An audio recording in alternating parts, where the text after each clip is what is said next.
Golden State Warriors at LA Clippers. Ikalawang araw ng laban ngayong preseason game na gaganapin sa Hawaii. Ramdam ang timeline ni Stephen Curry dahil unang season na hindi niya makakasama ang kanyang Splash Brothers na si Klay Thompson. Wala na rin si Paul George sa LA Clippers, habang lalaro naman si James Harden ngayon, habang absent naman sa laban na ito si Kawhi mga idol.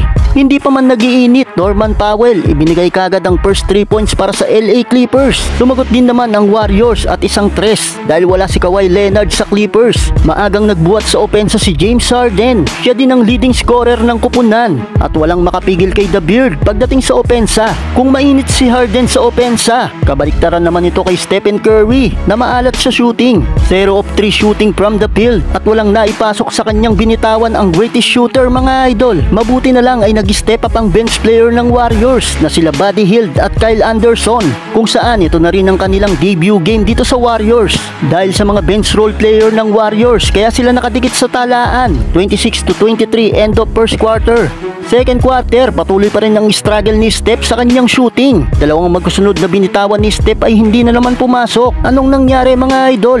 Nakuha na lang ni Curry ang kanyang first field goal mula sa baseline cut na galing sa assist ni Draymond Green. Unti-unti nang nagpaparamdam si Stephen Curry. Isang baseline drive ulit. Iniwan lang ang depensa ni James Harden. Bumawi naman ang LA Clippers. Harden lob pass to Ivica Zubac. Yun nga lang, nakuha na ng Warriors ang kalamangan. Sa tulong na rin ng bench player na solid ang nagawang opensa. 53-49 end of second quarter. Third quarter hanggang fourth quarter, pinaupo na ng both teams ang kani-kanilang star player. Hindi na pinaglaro ng Warriors sila Steph Curry at Draymond Green. Ganon din sa Clippers ay hindi na rin pinaglaro si James Harden.